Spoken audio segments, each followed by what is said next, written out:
Hi, my name is Lisa Altieri, and I'm the CEO and founder of Climate Solutions Net. And I'd like to thank RELX for inviting me to join today. And it's very exciting to be in a room talking about the SDGs.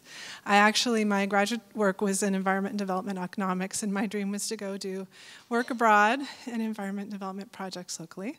And that never happened, but it's always been something that's been near and dear to my heart. So I'm going to talk about empowering people on climate solutions.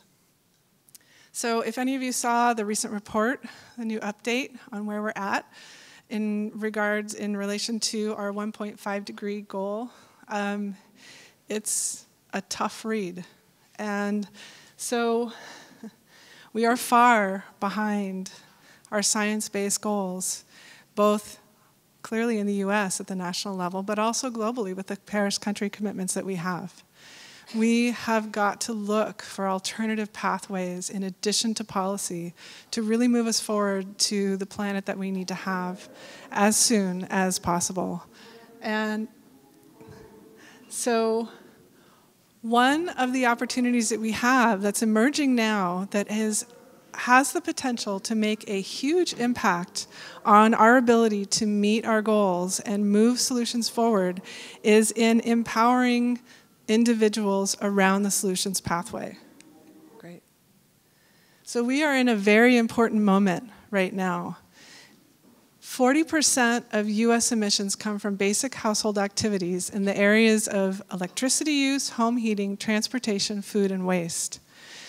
And that is a similar percentage in countries, depending upon which country you're looking at. It may be a little bit more, maybe a little bit less. But individual basic household activities have a big impact on climate. As of basically about now, we now have affordable and accessible solutions coming online for all 5 of those basic household categories of activities that are becoming affordable and accessible.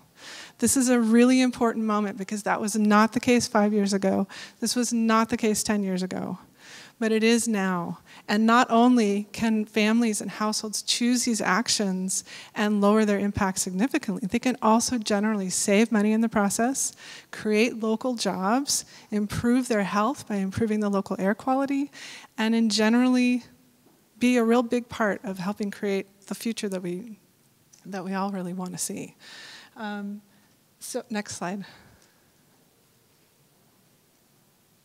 However, although these solutions are coming online and available for people to make these choices, people are not aware of the solution. So here in the US, according to Yale research, 70% of Americans believe that climate change is happening and they're concerned and they want to help, but they have no idea what to do.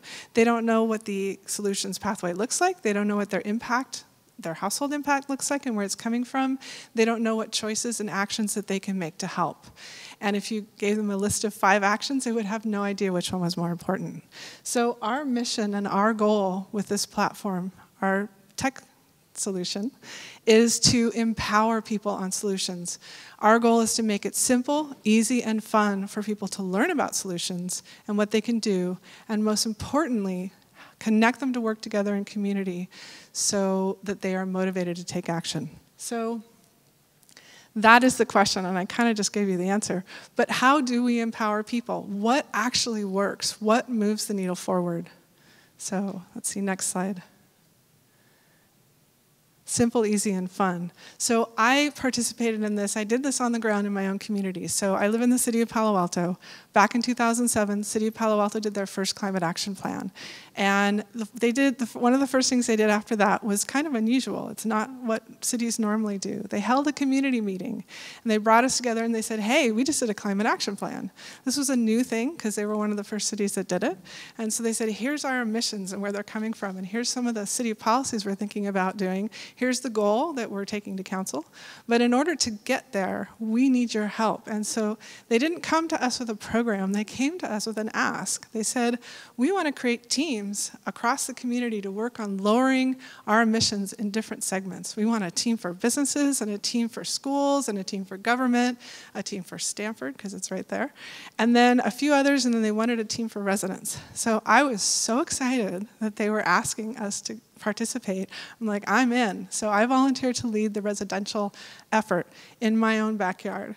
And our mission, given to us by the city, was to go get people who live in our community to take individual and household actions to lower their impact towards our community-wide goals. So I did this on the ground for 5 years, and we had a bunch of volunteers. We ended up with, I think, 30 or 40 before we closed out the program at 5 years later. That were dedicated to getting in there and making events happen. We did everything from pretty much A to Z, and we had a lot of fun, but we were not making the deep dive that we really needed to make to move the needle in our community emissions. So I started to look at what was working, what wasn't working, where were our barriers, and what would it look like to do a really successful community program to bring our community, our residents, our neighbors into the conversation, get them engaged around action, and really move that needle. And the first thing that I thought of was tech. We were doing this longhand. We were organizing on the ground, grassroots organizers, right?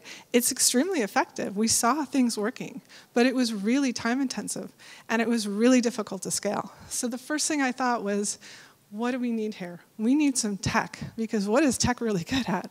Tech's good at providing access and disrupting by bringing people together and making things visible and available.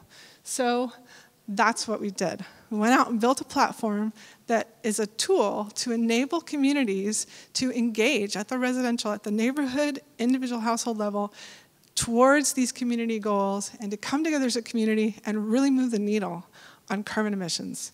And I mentioned that 40% of US emissions are in these household categories.